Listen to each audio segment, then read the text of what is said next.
my heart rate was going to 155 beats per minute as soon as I woke up. I thought I was having a heart attack or a panic attack. It was just so overwhelming. I went to the doctor because I thought I was having a heart attack. Dude, he gave me blood thinners to slow my heart down. Holy and sort of came back and just reassessed like, okay, this is unsustainable. I can't be doing the amount of work that I'm doing. Welcome back to another episode of the Ben and Bergs podcast. I'm Ben, your favorite high school dropout and founder of Collective Shift. Alongside me is Bergs, your favorite MBA and CEO of Collective Shift. I have to say, just quickly as we do this intro, one of our members thought I was saying NBA and CEO of Collective Shift for like 50 episodes. So I just want to call out that's MBA team. What does it even stand for? Masters of Business Administration. Look, I will take NBA. I will go to the league. I will take the millions of dollars. Yeah, no worries. Anyway, continuing on. Join us as we bring you world-class crypto research and strategies to help you dominate this crypto bull market, as well as a behind-the-scenes view of us scaling a fully remote subscription research business here in Australia. If you love or even just enjoy these episodes, honestly, we'd love for you to leave a subscribe on YouTube. Give us a little follow on your podcasting app. We really do appreciate it, as we don't do advertising, no affiliates, no commissions. It's how we keep bringing you the podcast every week. Now, ladies and gentlemen, as of right now, sort of last week of March, we're very excited. We're 3.5 years into building Collective Shift and Bergs. It's been an epic month, man. We've had our biggest month ever, which is unbelievable. We actually did our biggest month ever in 2 weeks. So how crazy is that? March, we'd done it. We'd surpassed our biggest month ever. So November was big for us because we had was it the crypto convention and Black Friday sales? I think we beat that in December, a couple of quiet months, January, February, and we beat those high months in half a month, which is just unbelievable. Because we're not used to this. We've been through a massive bear market, just getting absolutely smashed. Yeah. We raised money a couple of years ago. We had to cut down the team. We had to last through the bear market. All of our competitors basically disappeared. You know, we were all in. You know, I invested everything I had into the business. Everyone had to take cuts. Yep. Really just to survive. And we believed that crypto was going to be here for a long time. We believed in helping people. But fuck, man, it got tough. But it got tough a number of times. It was so crazy. And you start to think that you're delusional, where you believe in this magic day that will come. And you're like, no, I believe in the opportunity cost. Like, oh, Bergs, what else could you be doing with your time, mate? How's that crypto going? When we went to that event in Perth, and everyone was like, "Why are you doing this?" This was in the bear market. Yeah. Why are you doing this, Bergs? Why do you work for this guy? Like, you're both lunatics. Oh, yeah. They're like, what keeps you around? They're like, to me, they're like, you're a highly skilled guy. You can work wherever you want. You can earn lots of money. I'm like, but this is what I want to do. I want to be in crypto. I like working with the team, and they make you feel so crazy, because it is crazy. It is legitimately crazy. We're taking a bet, and we're like, we think this bet's going to pay off. But in those like times when it's like, you know, you don't have much money in the company, you have to make really hard decisions, the bear market's just wearing on you, you put in so much effort and you've got hardly any customers, and you look at your mates that are working at like Amazon and you're like, fuck, I should just go and do that, eh?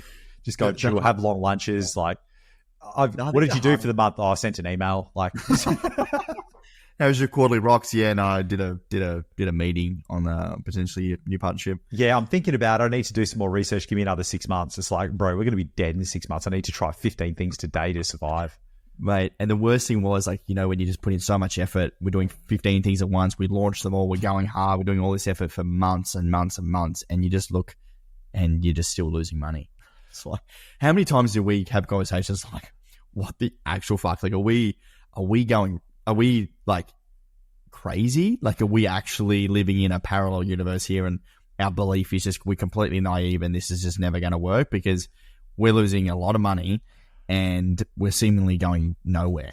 Oh, and it was until probably November at the crypto convention where we saw how many people went to our talks, came up and spoke with us. There was a little bit of price action as well. We had a lot of members come in that were like, hey, okay, we've got something here. We're resonating with an audience. All right, that was the little kind of wind in the sails that we needed, because it was pretty barren desert before then, mate.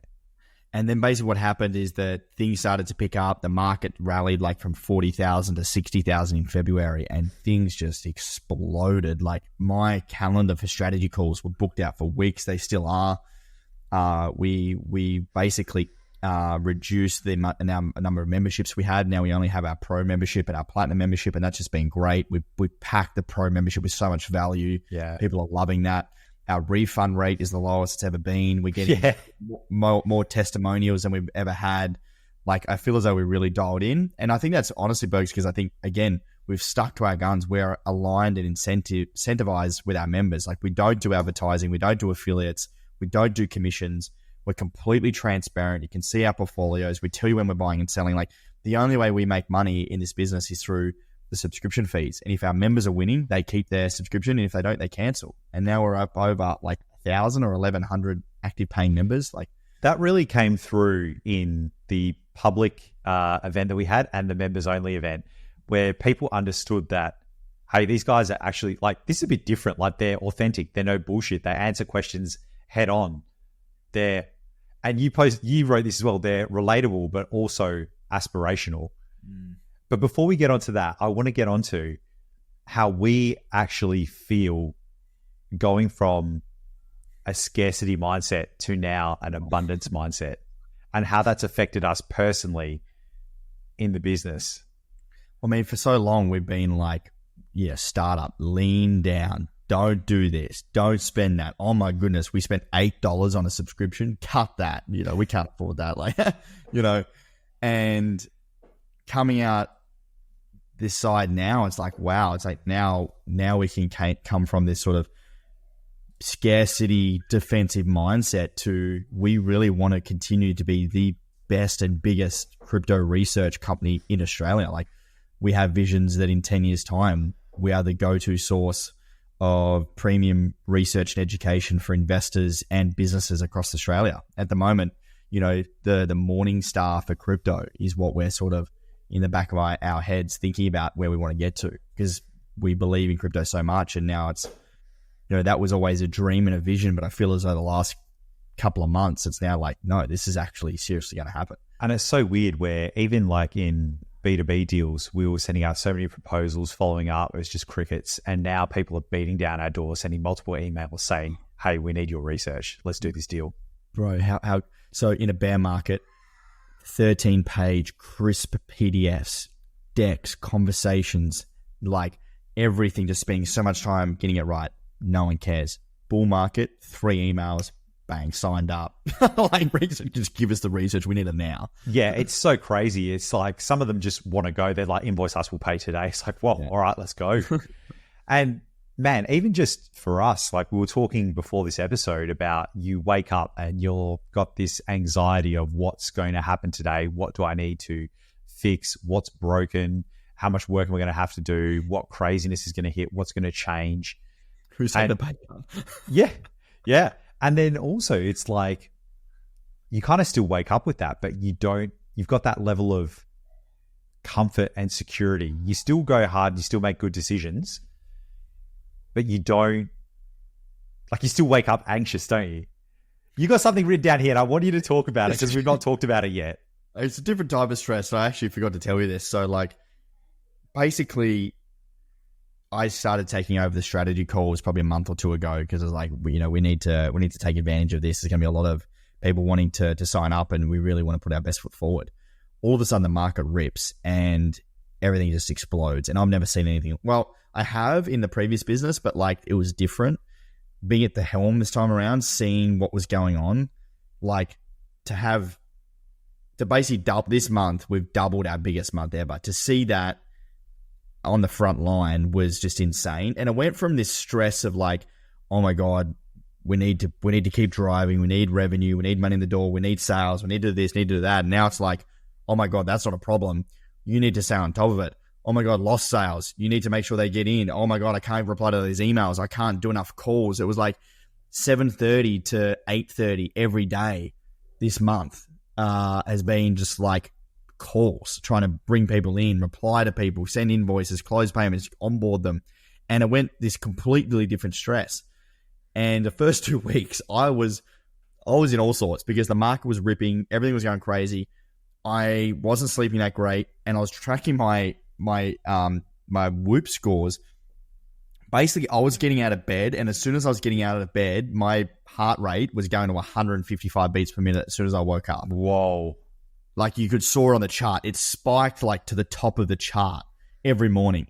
And I was feeling these I thought I was having a heart attack or a panic attack. It was just so overwhelming. I actually went to the doctor because I thought I was having a heart attack. Yeah. Because there was nothing wrong with me. It was just complete overwhelm of like how quickly things like took off. And sort of came back and just reassessed like, okay, this is unsustainable. I can't be doing the amount of work that I'm doing in this time. And the back half of this month's been a lot better. But it was just this, it was like a flick. And also that combined with, this has been a 3-year bet that we made that this would happen. And for 3 years, we were down, 20 to 10, right? It was like half time and we're down by 10 points for like 3 years, right?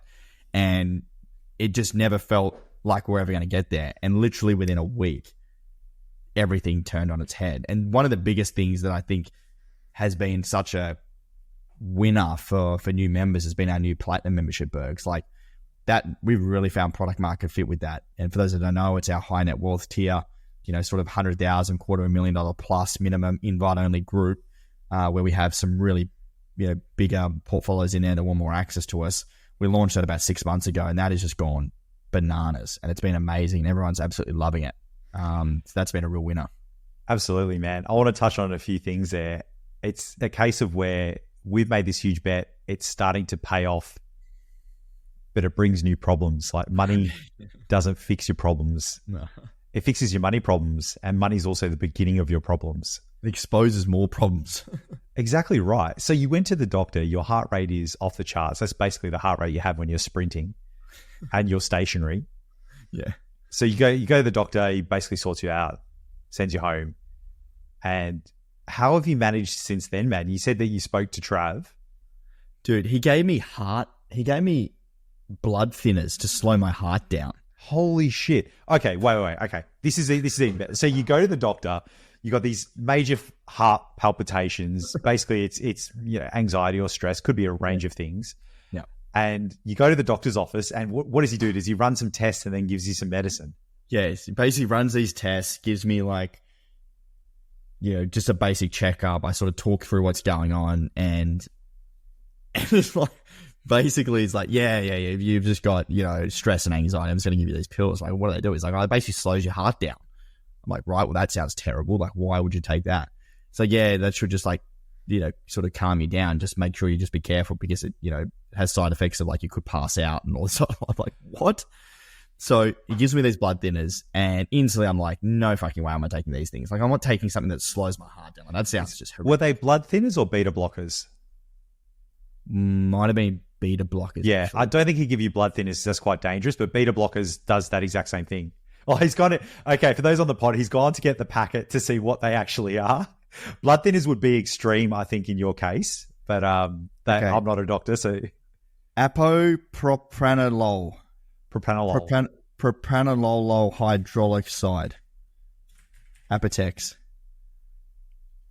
Yeah, it slows down your heart rate. So I think my mum actually takes this because she's got cancer and a whole bunch of stuff, and she's got high blood pressure. I'm pretty sure this is the one she takes.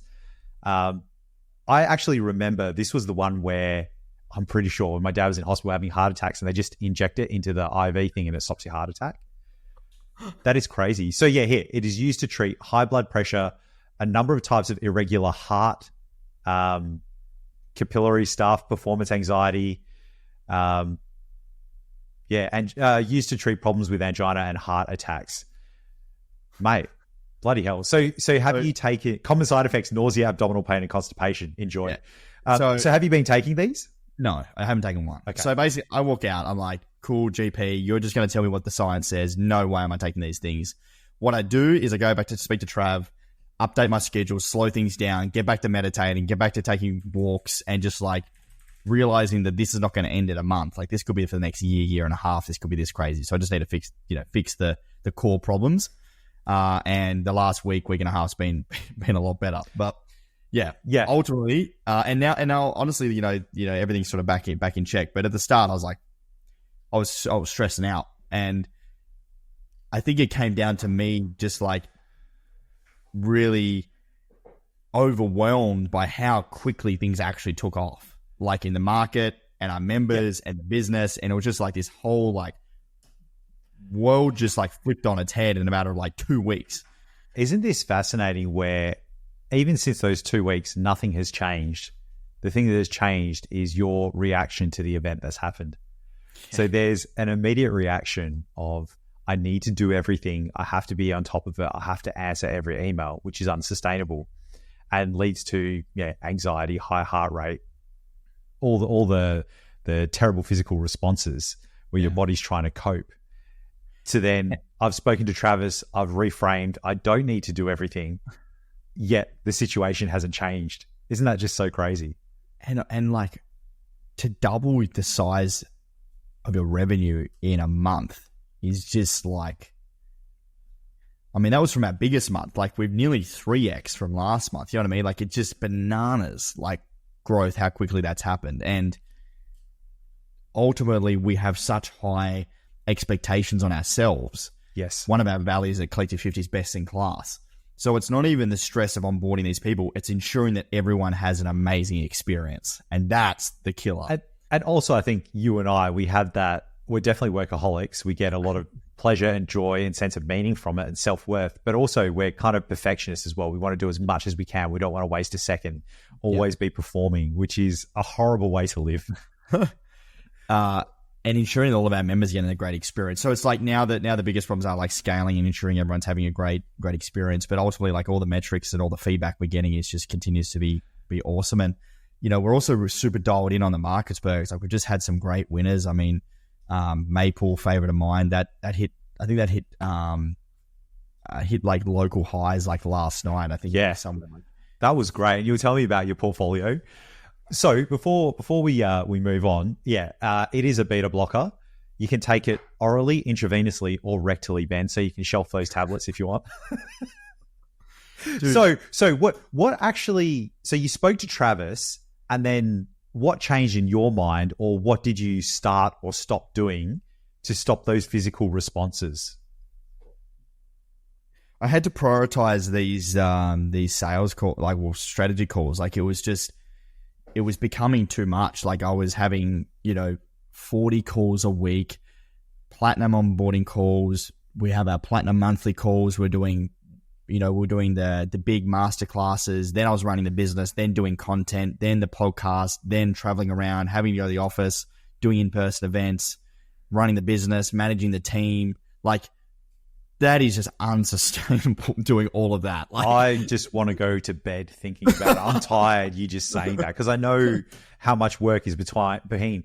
Like you said, like 3 words, there's like 15 hours of work behind those 3 words.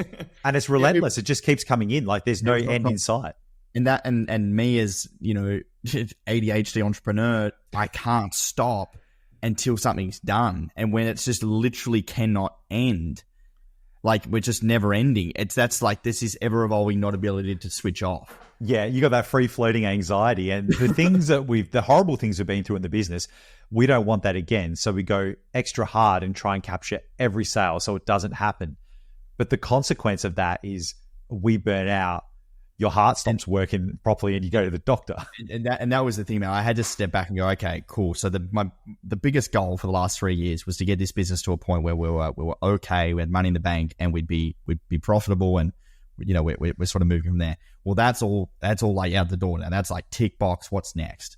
So now it's like, for me, I was so in the weeds of like, just day after day, I wasn't thinking about this is a marathon, not a sprint.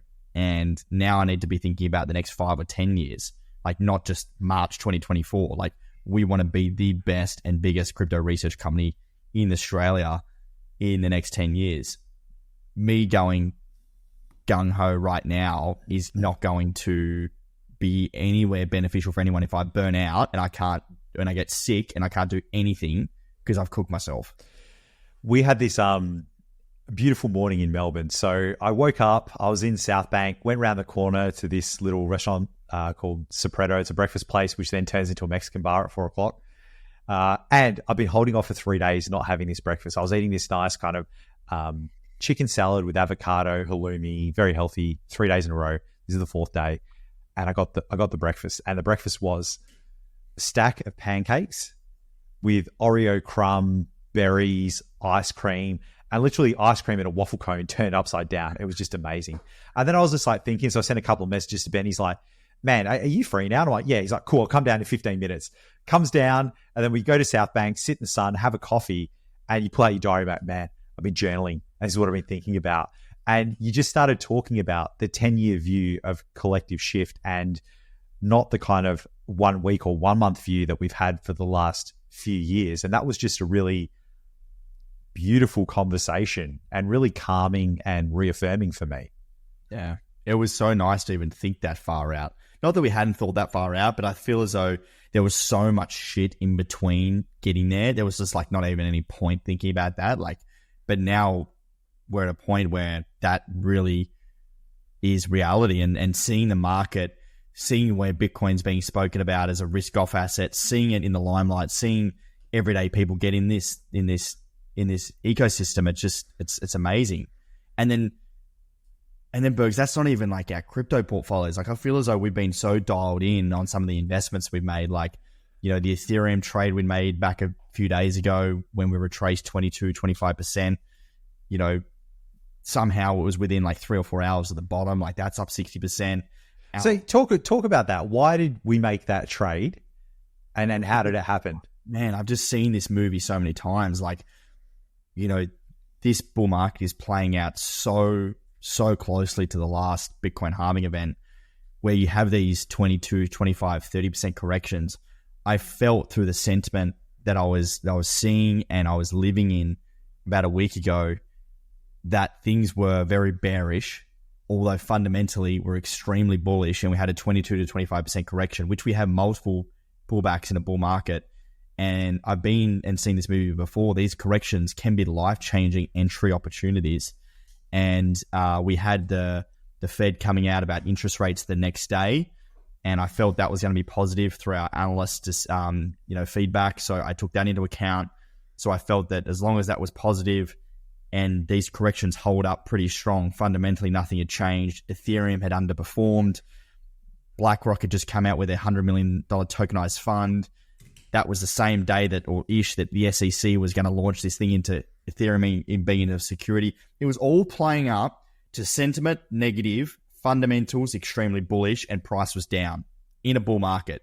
Absolute massive buying opportunity. So what did we do? We loaded it up, Bergs. We made a pretty big investment into ETH. We shared it with our members. ETH was 3,100, 3,050 at the time. A week later, we're at 3,600. So in the background, like, that might just seem like, you know, crazy, I'm plugged into the matrix, but you literally are. Because if you think about the activities you talked about, you're talking to prospects on the phone on sales calls, you're talking about investing, you're talking about portfolios, you're delivering webinars to people and monthly platinum calls as well. You need to be across all the data, the sentiment. You're creating your own content, so you need research for that. You lead the content team and you're investing yourself. And you just said, like, you're plugged in, you basically feel the matrix because it's what you talk about all the time, and you've got the multiple market cycle experience. So now we're in a position where we have money in the company. We now have crypto on the balance sheet, which is a great trade. Like, we're eating our own dog food, and we run the company so we get more money so we can invest in more crypto. 100%.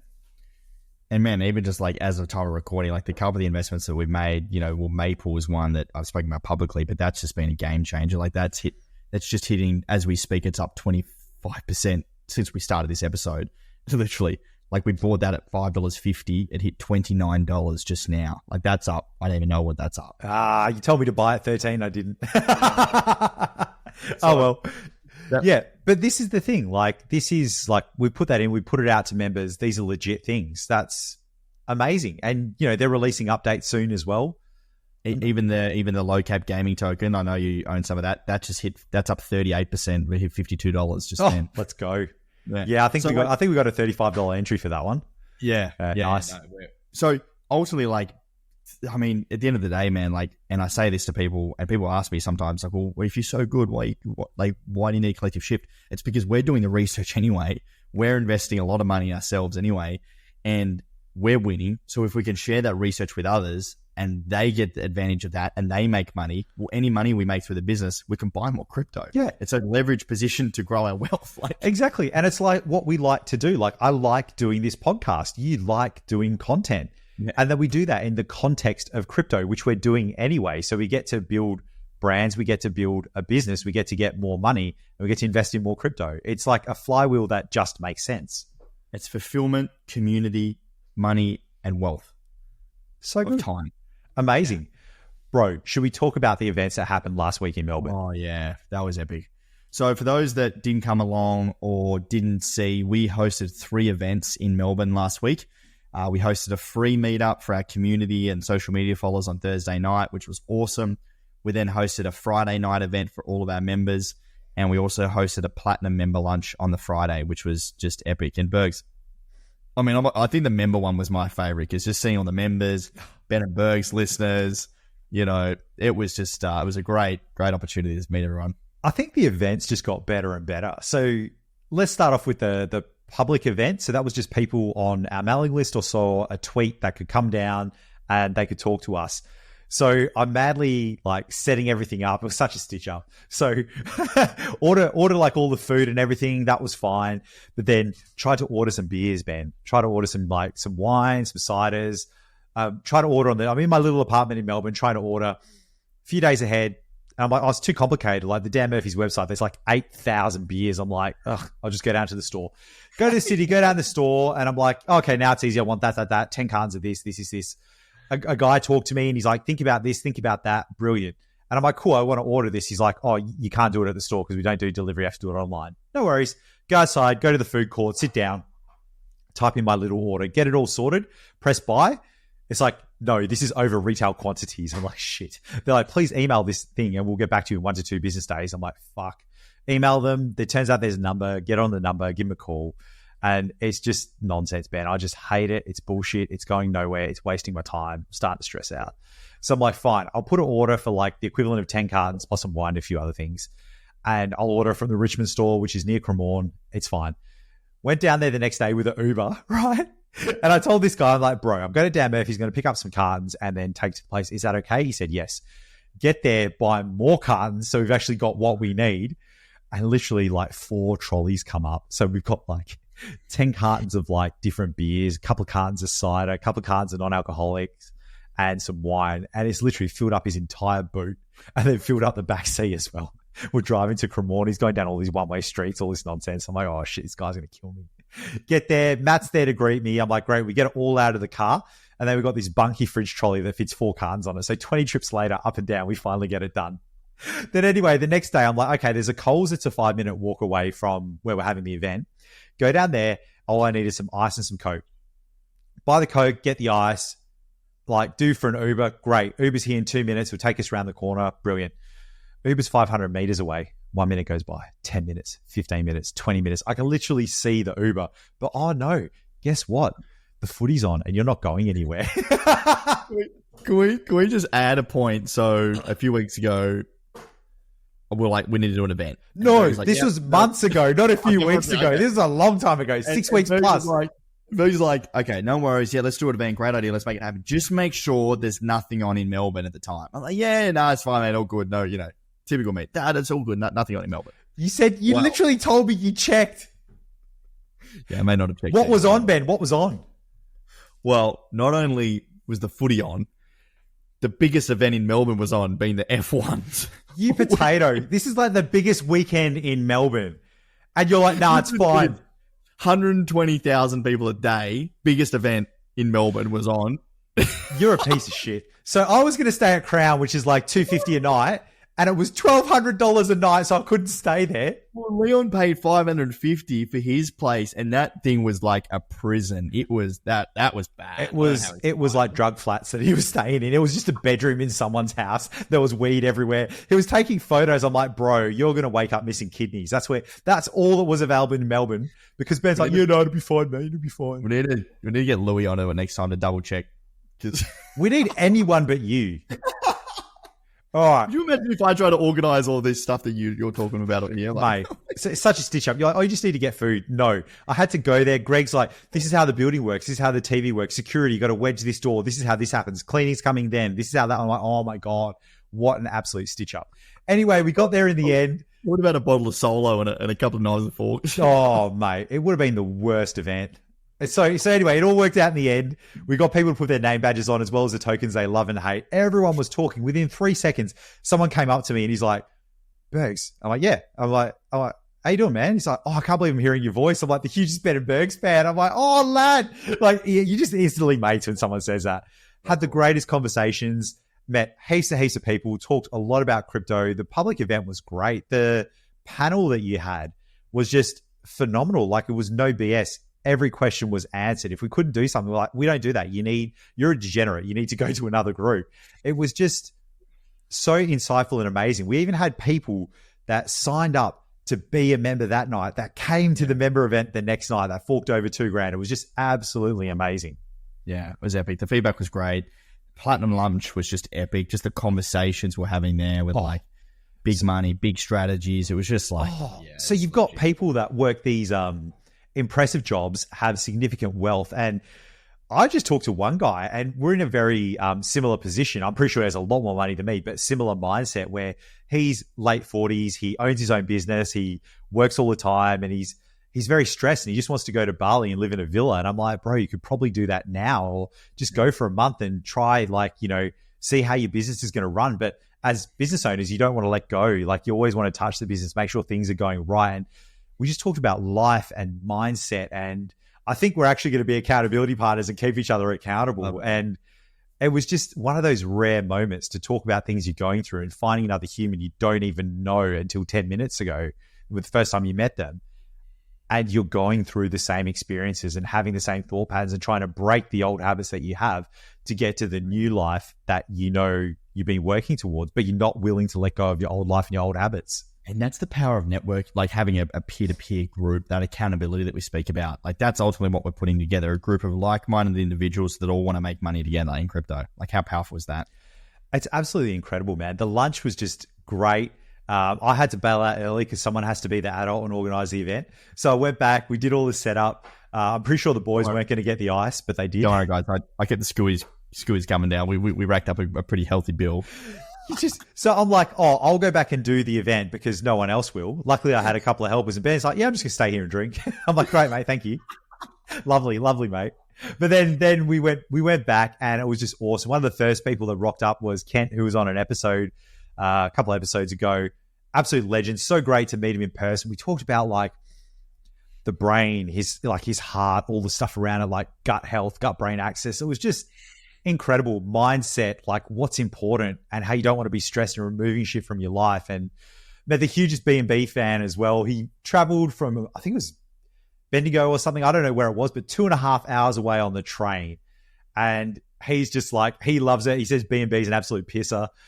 He was a legend. Talked to him heaps. We did a panel as well. I went pretty hard at a few things. I was just letting loose. Bergs is letting loose on AI. I ripped AI a new one. Yeah, absolutely. I'm like, nah, this is my opinion. This is how it is. And just hearing, Matt and Nick, oh my God. Like one guy asked a question. He's like, what are you guys focusing on? And Matt just goes on this like 5-minute talk. And usually when someone talks, you're like, I should probably stop them. But it was so Gucci. You're like, oh my God, dropping the biggest alpha. And then Nick just backs it up as well. And then those guys were just swamped after that by people wanting to speak to them. And the member event, it was just on. We smashed all the pizza, got through so many beers. It was just like home. And people were saying like, they're like, I've never actually spoken those words. Because when you're a degenerate trading crypto, which some of these people are, they're long-term members, they're not going to say like, I had to fat bag into dog whip hat or something. But when you say it, it comes out of your lips the first time and you're typing on the internet, you're like, whoa, that's what that feels like. And it's just so comfortable to be able to talk to people like you at your level. And those levels were completely variable from beginner to full degen. Yeah, I totally agree, man. No, it was a great time. Great month, great time to be alive. Crypto is obviously very much alive and well. We're going to have a very exciting time. We're still pre-Bitcoin halving. Like, wow. Bro, this is not even the test pump. This is the beginning of the beginning. And seriously, I said this at the event.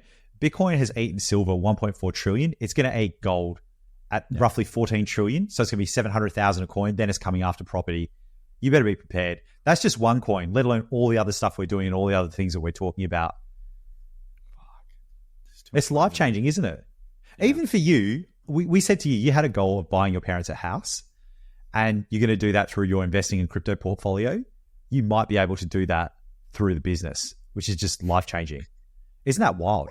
Well, I was thinking about it, like I was actually about to update my strategy because it's all gone out the window. Like it's all going to be achieved very quickly. So I need to readjust. And this is what happens. This is what I say to people. Having targets too far out is just nearly null and void because things change. Like some of the targets on some of these altcoins, man, are going to be blown through in the next couple of months. And we're nowhere near the top. To achieve my goals, I need to 2x my portfolio from here. I remember when you and I did, so Bergs and I, we did I guess our version of a strategy session, and we sort of sat down and Bergs would take me through things, and I had a bit of an opinion, and I was like, Bergs, like, you're like a couple of good moves away from like just ticking everything off. Like, do you understand this? And you're like, I remember you're like, oh fuck, yeah, I didn't even like, It's weird, like when you bounce it off someone else, it gets out of your own head, and you're like, actually, the thing that I didn't place too much emphasis on will be life changing, and it's really weird. It's not too many moves off, and I'm like, I could just leave things the way they are and put a little bit more money in here and there, and she'll be right, mate. Fine. Yeah. It's kind of weird. And then you're like, well, actually, maybe I need to really look at my goals and have some bigger goals because the wheels are going to come off and things are going to go pretty all right. Mate. Oh, awesome times. Guys, thank you so much for listening. If you like the podcast, please share it with a friend. We'd love for you to get this sort of information around. We want to help as many people as we can this bull market, make sure they crush it. If you want to take the next step and join our journey, we'd love for you to think about becoming a member. We've got links in the description. You can book a strategy call. You can join one of our live free masterclasses. If you want a little bit more information, head over to our website and check it out. There is some awesome opportunities going to be available the next 12 months, and we're here to help you every step of the way. Thank you so much for listening, and we'll see you on the next episode. See you, champions.